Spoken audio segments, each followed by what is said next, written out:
Salut les fans de top. Vous préparez sûrement vos prochaines vacances en famille, mais vous n'avez pas encore choisi votre destination.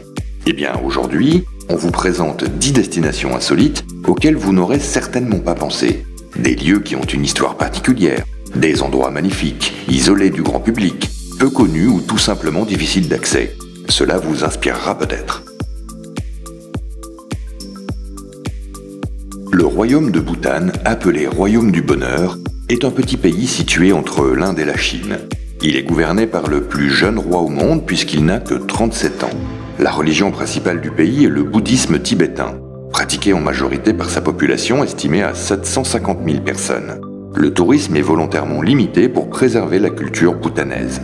Et le visiteur doit payer une taxe forfaitaire comprise entre 150 et 200 US$ par jour.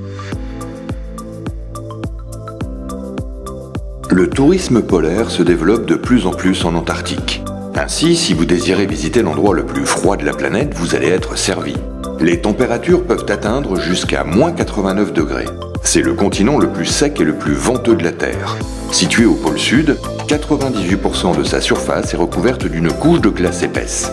Si faire un tour en Antarctique a toujours été votre rêve, alors il vous faudra de grosses économies, car partir en voyage vers des latitudes aussi extrêmes coûte très cher. Albarracín est une magnifique citadelle médiévale située en Espagne, dans la province de Teruel, communauté autonome d'Aragon en Espagne. D'origine arabe, c'est l'un des plus beaux villages d'Espagne. Sa cathédrale est le siège du diocèse de Teruel. Ses monts universels culminent à 1920 mètres et des murailles situées à 1180 mètres d'altitude entourent le village. Et voici une autre petite ville médiévale bien sympathique. Fondée au XIIe siècle, Český Krumlov est située à 140 km de Prague. Sa population s'élève à plus de 13 000 habitants. Pendant l'ère communiste, la ville est abandonnée, mais depuis la révolution de velours, elle a été restaurée. Elle est maintenant un centre touristique et culturel important. Et elle est classée au patrimoine mondial de l'humanité par l'UNESCO depuis 1992. On continue avec un lieu au nom particulier, Ittoqqortoormiit. Situé sur la côte est du Groenland, sur un immense fjord, c'est l'un des lieux habités les plus isolés du pays.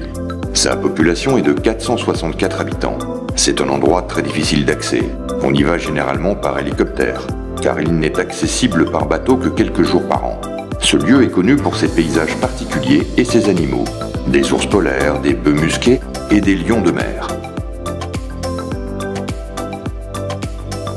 Et oui, vous l'avez bien lu, il est possible de faire du tourisme nucléaire et donc de visiter Tchernobyl au cours d'un voyage organisé intitulé le Tchernobyl Tour.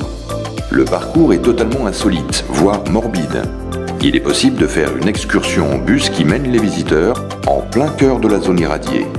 Au programme, une visite par le village encore habité de Tchernobyl, un passage par le réacteur 4 et la ville fantôme de Pripyat. On termine la journée en se faisant mesurer son taux de radiation. Mir est une cité antique de Lycie en Turquie, qui existe depuis le 5e siècle avant Jésus-Christ. Située au sud-ouest de l'Anatolie, elle est occupée par la ville turque de Demre. Elle est célèbre pour son évêque Saint Nicolas, qui est à l'origine du Père Noël. Pour tous les passionnés d'histoire, c'est parfait. Vous pourrez admirer les vestiges romains, les théâtres, les thermes, les tombes lycéennes et l'église Saint-Nicolas.